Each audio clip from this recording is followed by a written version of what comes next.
Well, we hope they're different. They may have faster gameplay and not as good graphics. I don't know.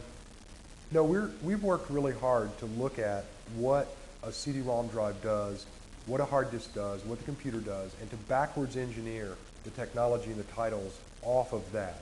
And I think that's been very successful for us. I mean, things like Macromine Director weren't really designed for CD-ROM or for entertainment. So, we've tried to take things in a different direction.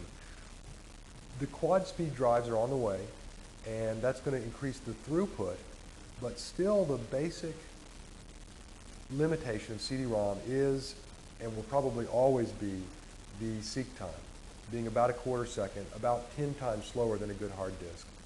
And because of the constant angular velocity of the CD-ROM head over the drive, the seek time problem does not look like it's going to be able to go away. So I think the challenge is to design compelling and interactive titles that are fast, but not just a linear movie. Linear movies are great for CD-ROM because you can just play a linear movie. There's no seeks, there's no disk seeks, and so that's a nice thing to do, but I don't think that's going to hold the user's interest. So that's the unique challenge of CD-ROM, is to be able to take advantage of the data capacity and what throughput you have, but not to get killed by the seek time problem. And that's really what our whole concept has been designed around.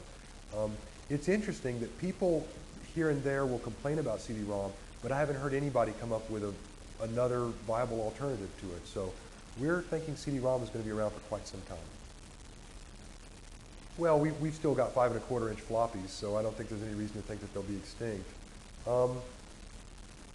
I think it's possible that they'll be more popular than ever, unless some really fast storage medium comes about that offers very inexpensive manufacturing, very high throughput, and very high seek times. I think we could be using CD-ROM for quite some time. Yes. Dust and Skullcracker, for example, will come out one disk, 68,000 PowerPC native, another disk for DOS, Windows 3.1, and Windows 4. So we're big believers in the PowerPC. All of Dream Factory runs native on the PowerPC, so that all of our the time-consuming activities in Dream Factory can be accelerated greatly. But we think PowerPC is a great machine for the future, and actually we may even have enhanced versions of some products for the PowerPC. It's just that good. Well, there's kind of a debate going on now at Cyberflix. How big do we want to get? How big can we get in a place like Knoxville? Do we even want to be so big? Or, are we already too big? There's some people who kind of want to go back to the basement, it turns out. So that's something we're going to have to decide on. We know that we want to do really great titles, and that's the most important thing, is that the titles are really good, they're hard-hitting, that they challenge our audience and are really a special experience for them. On the other hand, my feeling is we have to be big enough to compete with the biggest players in the industry.